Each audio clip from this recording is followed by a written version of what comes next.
आलमी इदारा सेहत के मुताबिक गुज़श्ता 28 दिनों के दौरान दुनिया भर में कोरोना 19 के नए केसेस की तादाद 52% इजाफा उसका हुआ है। रिपोर्ट के मुताबिक सिर्फ 20 नवंबर से 17 दिसंबर के दौरान दुनिया भर में 8,50,000 केसेस सामने आए हैं, जो गुज़श्ता 28 दिनों के मुकाबले में 52% ज़्यादा थे।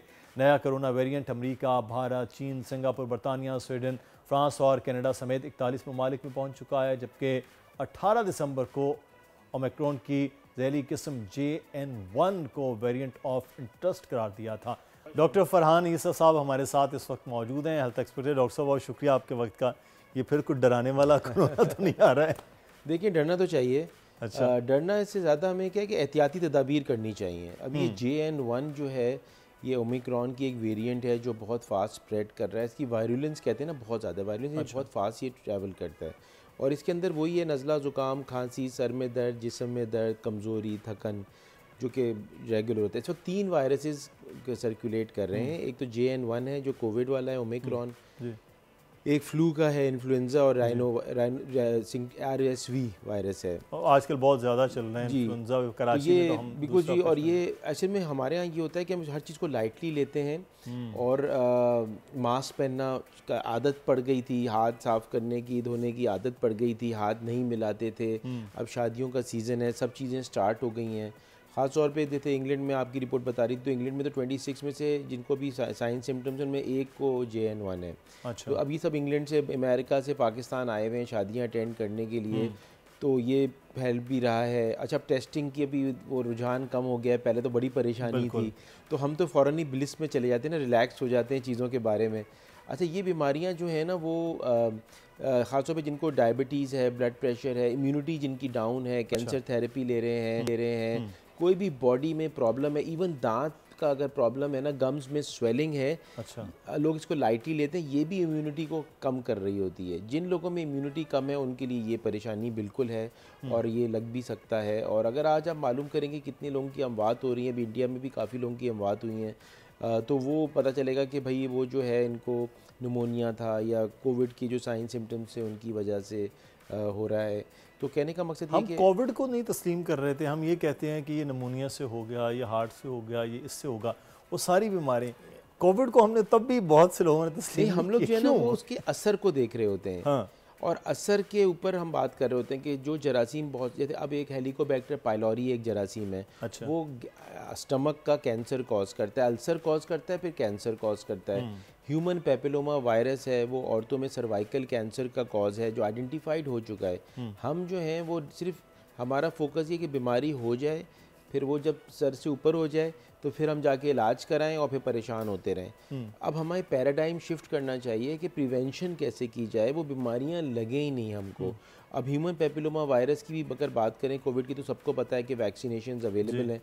तो वैक्सीनेशंस जो हैं वो प्रिवेंशन के लिए बहुत इंपॉर्टेंट हैं, और वो सब बीमारियों से बचाने में बहुत मदद करती हैं। और आज अगर कोविड कंट्रोल में आया तो because of mass scale of vaccinations जो दुनिया में। लेकिन हम तो डॉक्टर साहब वैक्सीनेशन की तरफ ही नहीं जाना चाहते। देखें ना, आप का ये जुमला कि हम मेहमान नवाज कौम हैं, बीमारियों के हवाले से पोलियो तक नहीं हमने जाने दिया, अपने सीने से लगा के रखा है।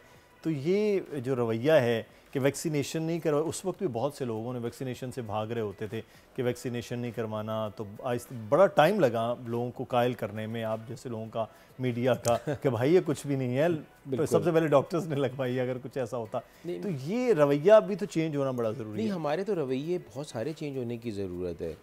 देखिए, हमारे रवैयों में जो है वो एक तो नॉलेज को बढ़ाना, जो है वो सही मुस्तनद लोगों से एडवाइस लेना।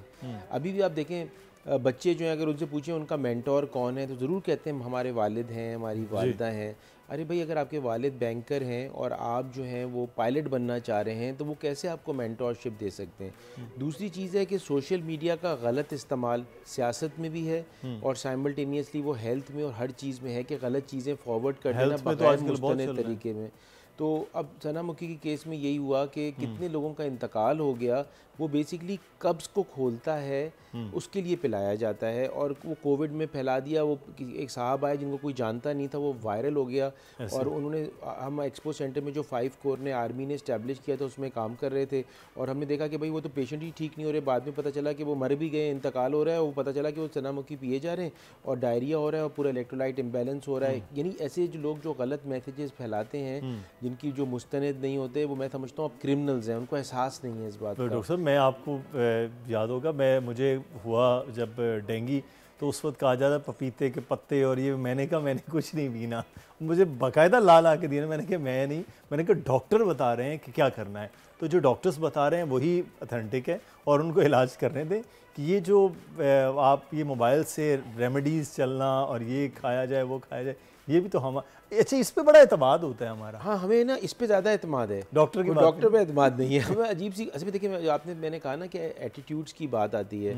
एटीट्यूड्स में बेसिकली अनफॉर्चुनेटली हम गलत लोगों पे ट्रस्ट करते हैं। यानी अगर दीवार पे लिखा हुआ है या कोई ऐड आता है जो छोटे चैनल्स देते हैं कि ये भाई साहब आए हैं जो शुगर का भी इलाज है, जो शुगर को जड़ से ख़त्म कर देंगे, वही साहब जो हेपेटाइटिस को भी जड़ को ख़त्म कर देंगे, वो जहाँ पे बच्चे पैदा नहीं हो रहे वो बच्चे भी पैदा करवा देंगे।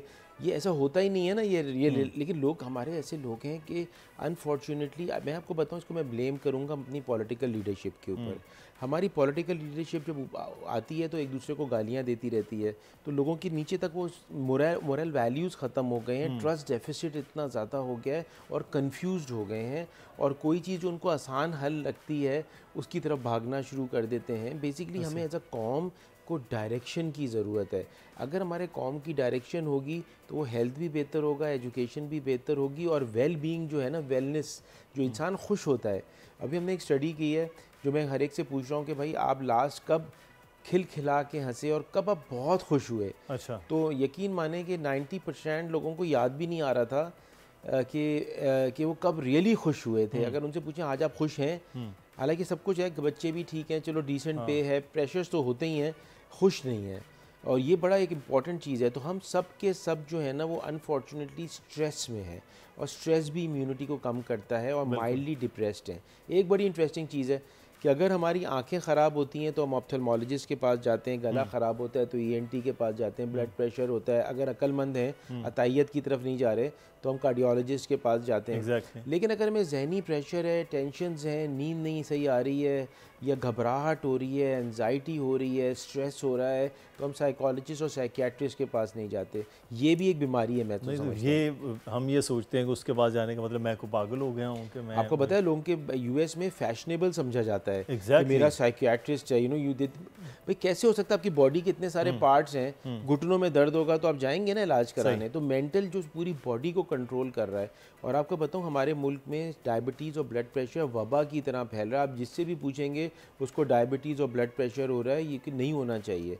उसकी 2-3 वजूहात हैं। एक तो स्ट्रेस, मुल्क का स्ट्रेस है, और एक खुद हम स्ट्रेस में रहते हैं क्योंकि हम चादर से ज़्यादा पाँव फैलाते हैं, तो स्ट्रेस तो होगा। हमें शौक भी है ना स्ट्रेस में आने के। डॉक्टर साहब एक और चीज़, ये जो अभी वेरिएंट के ऊपर है, अब इसकी क्या जो मेजर्स प्रिवेंशन क्या करनी चाहिए, किस तरह से हम उसी तरह जैसे पहले कोविड-19 स्टार्ट हुआ तो हमने बिल्कुल ये ऐसे ही होना चाहिए कि अभी मास्क पहन, अगर आपको किसी को ख़ास तौर पे, देखिए मैं तो अभी कहूँगा कि चले हर बंदा मास्क ना पहने, लेकिन जिसके अंदर नज़ला ज़ुकाम खांसी हो रही है वो तो ज़रूर मास्क पहने ना, और वो ज़रूर मास्क पहने, और हाथ लोगों से मिलाना जो है ना वो बिल्कुल ख़त्म करना चाहिए, और हाथ हर वक्त धोते रहना चाहिए, ख़ासतौर पे खाना खाने से पहले, क्योंकि ये जरासीम मुंह से, नाक से या आँखों के ज़रिए जाता है, तो आँखों को रब नहीं करना चाहिए। लेकिन सबसे इंपॉर्टेंट ये है कि इम्यूनिटी को बेहतर करें।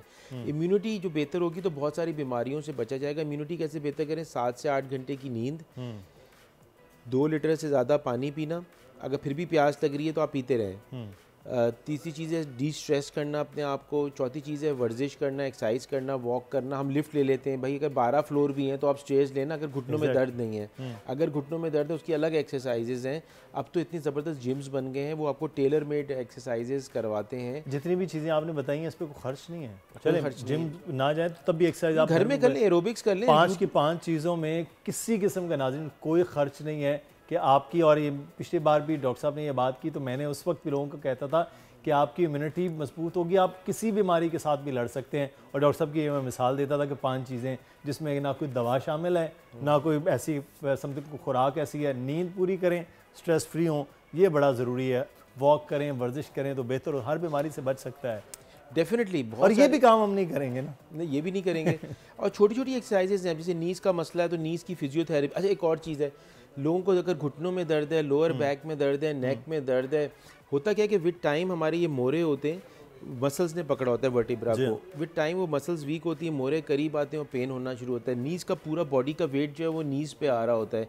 सिंपल है, फिजियोथेरेपी भी बड़ी निगलेक्टेड फील्ड है। फिजियोथेरेपिस्ट जो है 5 साल का कोर्स होता है, वो आपको सिर्फ एक्सरसाइजेस बताएंगे, कोई पेन किलर लेने की ज़रूरत नहीं है, और आपकी मसल स्ट्रांग होंगी, ना नी पेन, लोअर बैक और नेक का ख़त्म हो जाएगा। तो ये चीज़ें बड़ी आसान है लेकिन हम कर नहीं पाते। बहुत शुक्रिया डॉक्टर साहब, बड़े अच्छे मशवरे। और सबसे ज़्यादा जो वो है कि अपनी हिफाजत आपने कैसे करनी है, उसके लिए लंबे चौड़े डॉक्टर्स और जो दवाइयाँ हैं वो खाने की ज़रूरत नहीं है, अपना ख्याल रखने की ज़रूरत है।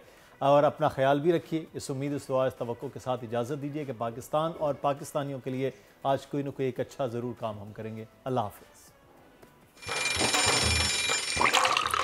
आजकल ज़िंदगी ही सुबह आउट ऑफ कंट्रोल है, दुनिया बोल है, दुनिया बोल है। सब्सक्राइब करें और बेल दबाएं ताकि कोई खबर रह न जाए।